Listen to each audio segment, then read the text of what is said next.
ये मिर्जा राजा जयसिंह के दरबारी में सबसे फेमस बिहारी, बहुत फेमस है भाई।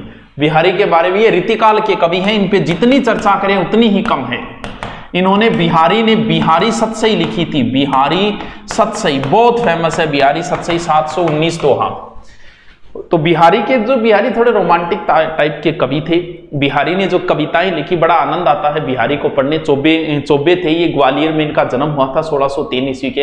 ये खुद ही लिखते हैं अपने बारे के, जन्म ग्वालियर जानिए खंड बुंदेले बाल, तरुणाई सुधर मधुरा बसी ससुराल।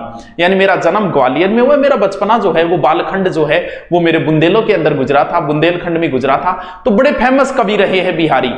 एक बार बिहारी का एक क्वेश्चन आया बड़ा अच्छा, ये वैसे सेकंड ग्रेड में इसके 20 दोहे लगते हैं प्रारंभ में, तो लगभग दोहे मुझे याद है बिहारी के।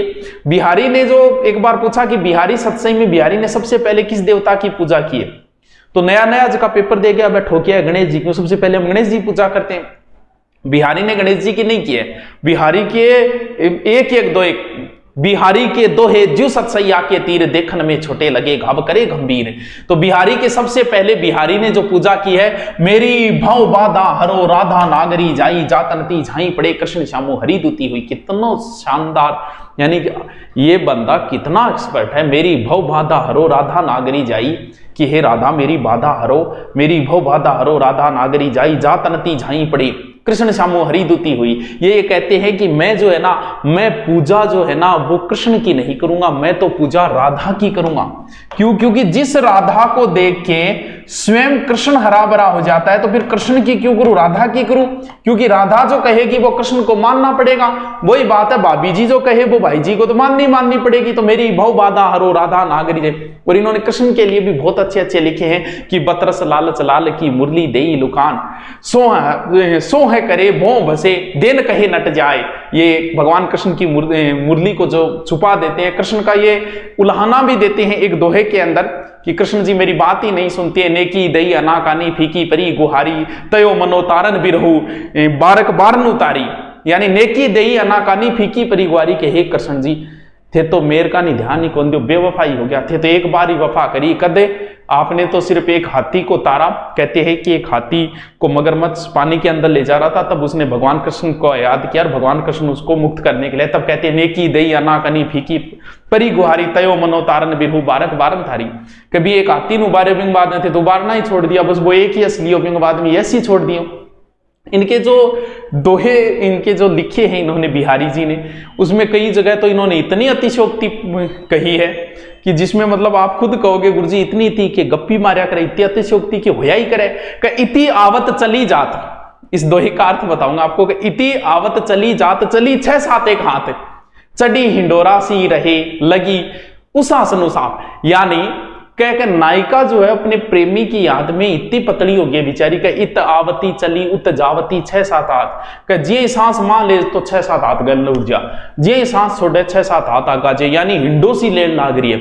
मतलब अतिशयोक्ति तो एक रहे बिहारी जी, पर इतनी ज्यादा भी अतिशयोक्ति थोड़ी हो एक रहे कोई में। तो बिहारी ने बिहारी के कुछ बड़े कहत, इसमें बिहारी ने कैसे प्रयोग किया इस चीज को देखो। कहत नटत रिझत खिलत मिलत लजियात।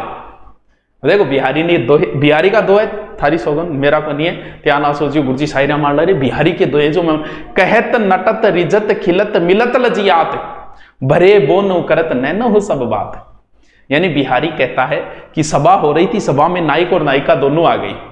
कहत नटत रिजत खिलत मिलत लजियात, यानी वहां नायक नायिका आपस में आंखों बात करना, नैनो भरे करत नैन हो सब बात। यानी अट्ठे चकी बात चकाए आंखों करन लाग रहे दोनों नायक और नायिका। यानी क्लास में गुरुजी खड़े है तो नायक नायिका बात आंखें करे। दृग उर्जत टूटत कुटुंब, इसमें भी बड़ा अच्छा उसने हो सकता है प्रेम खुद किया होगा तभी समझे होंगे। इतना वरना कौन सोचता है कि दृग उर्जत टूटत कुटुंब जुरत चतुर चित प्रीति। कह जब दृग बोले लक्षण, दृग दृष्टि आंखों को बोलते हैं, दृग उर्जत टूटत कुटुंब कह जी आंखिया मिले आपस का बहनी परिवार और भाई कटना चालू हो जाए। जुरत चतुर चित्त प्रीति, जब किसी की प्रीति जुड़ती है, प्रति गांठ दुर्जन और दुष्ट लोग गांठ पड़े, ये दई नई ये रीत आकर एक नई रीत चला दी है। कहते हैं कि मिर्जा राजा जयसिंह और एक विवाह हुआ उसको, वो न थोड़ी बालिग मतलब उम्र कम थी उसकी, विवाह हो गया था। तो मिर्जा राजा जयसिंह ने राजकार्य पे ध्यान देना बंद कर दिया। अभी राजा राजकार्य पे ध्यान नहीं दे रहा है, पूरे दिन ध्यान रानी की तरफ दे रहा है। रानी अभी बच्ची है, थोड़ी उम्र कम है उसकी, बाल विवाह हुआ होगा रानी का। तो अब क्या हुआ, ये जिम्मेवारी कवियों को दी जाती थी। जब भी कोई राजा, जैसे वर्तमान में भी राजनीति के अंदर जब गलत होता है तो कवि बोलते हैं, अब राजा कहेंगे हिम्मत किंगी भाई कौन कहे राजा दोषी रघु बोलो। तो आ जिम्मेवारी सुनपी बिहारी का बिहारी जी थे, मिर्जा राजा ने समझाओ नहीं किए।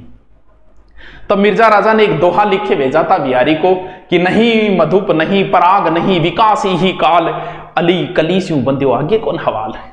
अब इंगो लाइन बताते हैं कि ये दोहा पढ़ते ही मिर्जा राजा राजकार्य पे ध्यान देना सो नहीं मधुप नहीं पराग नहीं विकास ही काल कर। यार मिर्जा राजा के करा कि नहीं मधुप नहीं पराग नहीं विकास ही काल, अली कली स्यू बंदे आगे कौन हवाल। कह मिर्जा राजा जी के कर रहे हो, अभी अटाबर है, नहीं मधुप नहीं पराग नहीं की कौन खिलेंगो, अली कली शिव बंदे का वो भी जदी कड़ी का बार करिया चक्कर काटा जवान हो जैसी क्यों कहते हैं कि राजकार्य पे ध्यान देना शुरू कर दिया था।